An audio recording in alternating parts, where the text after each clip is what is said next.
Akan jirtan kabajamtoota daawwattoota Oromiyaa Miidiyaa Neetwoork darabee oduu ijoollee geenyee jirra ijoo ammaa kumanidhaan isinitti himna. Godina Wallagga Bahaa aanaa giddaa ayyaanaa fi aanaalee ollaa naannoo Amaaraa jiran birootti ajjeechaa fi weerarri lafaa hidhattoota fiinxaalii Amaaraatiin raawwatamu ammas cimeetti dhufee jira. Aanaa giddaa ayyaanaa ganda dhagaa jigii bakkoota alii fi andoodee jedhamanitti gocha duguuggaa sanyiitu irratti raawwatamee jedhu namoonni gocha kana jalaa dheessanii lubbuu ofii oolfatan. Dubartoonni fi daa'imman hedduun hidhattoota kanneen booji'amanii dararaa argaa jiraachuus himan rakkoo isaan mudate qolachuuf qaamni birmateef kan hin jirre ta'us ibsanii jiru.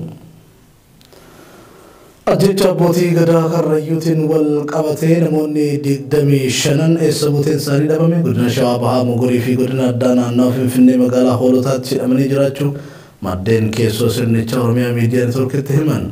Odeessa biraatiin namoonni 25 keessaa muraasni aanaa Lumeetti hidhamanii jiraachuu jiraattota aanaa Fantaalleerraa OMN odeeffateera.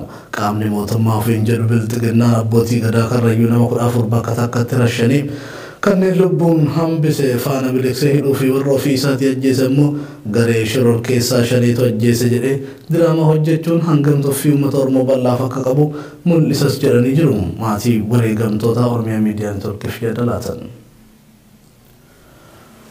Waggoota sadan dabran ajjechaan hidhaan achi buutee dhabamsiisuu fi weerarri daangaa sirna bilxiginnaatiin uummata Oromoo irratti adeemsifamaa jiru qaama duula eenyummaa Oromoo balleessuu fi Oromiyaa xiqqeessuu akka ta'e xiinxaltoonni fi beektonni siyaasaa ibsaa turanii jiru. Kaayyoo fi akeekni duula kanaa uummata Oromoo diniina du'aatti buusanii sabboonummaa fi eenyummaa isaa keessatti cabsuun sabboonummaa fi eenyummaa Itoophiyummaa fudhachiisuudha jechuun hayyuun siyaasaa Jawaar Mohaammed ibsee ture. Xiinxalaa fi raaga Jawaar Mohaammed dhimma ajjeechaa hidhaa reebichaa fi achi buutee dhabamsiisuu bilxiginnaan uummata Oromoo irratti raawwataa jirtu wal qabsiisee kenneen.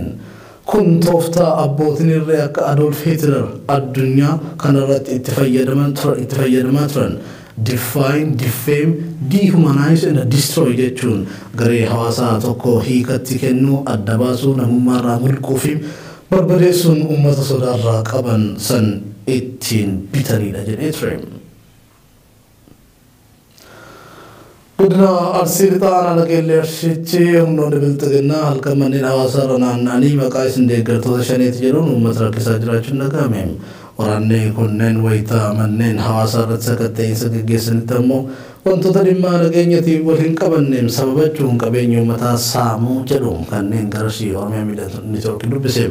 Saamicha qabeenya uummataa irratti raawwatanitti ammoo doorsisa garaagaraa irraan gahu gochoonni akkana Oromiyaa godinaalee garaagaraa keessatti cimee itti fufee jira. Humni ittisa Tigray Defense Force magaalota Dasee fi Kombolchaa keessaa bahuu hordofee waraanni bilxiginnaa seenuu mirkanaa'ee jira. Tooftaa bobbaa waraanaa taasisuu isaa ibsaa kan ture waraanni Tigray lola tokko malee magaalota gurguddoo akka Dasee fi Kombolchaa keessaa bahuu hordofee waraanni bilxiginnaa magaalota kanneen seenuun mirkanaa'ee jira. Oduu biraatiin ammoo bakkoota dhiyeenya waraanni bilxiginnaa qabadha jedhu keessatti lolli itti fufee jiraachuu poolisiin federaalaa ibsa baasee beeksisee jira. Iddoo keenya xumuraatiin biyyoonni lixaa jaha hidhaa mootummaan Itoophiyaa eenyummaa namootaa booreffachuun lammiilee biyyattii irratti taasisaa jiruun yaaddoo ibsan USA, UK, Australia, Canada, Denmark fi Neezerlaand ibsa waloo baasaniin Itoophiyaatti labsamuu labsii muddamaa hordofee hidhaa sabummaa booreffateen yaadda'uu ibsan namoonni hidhaman himannaa malee fi haala hin mijanne keessa jiru kan jedhe ibsi biyyoota lixaa kun adeemsuun seera mirgoota namoota addunyaa kan sarbanii fi dhaabbatuu kan qabanidha jechuun waamicha taasise.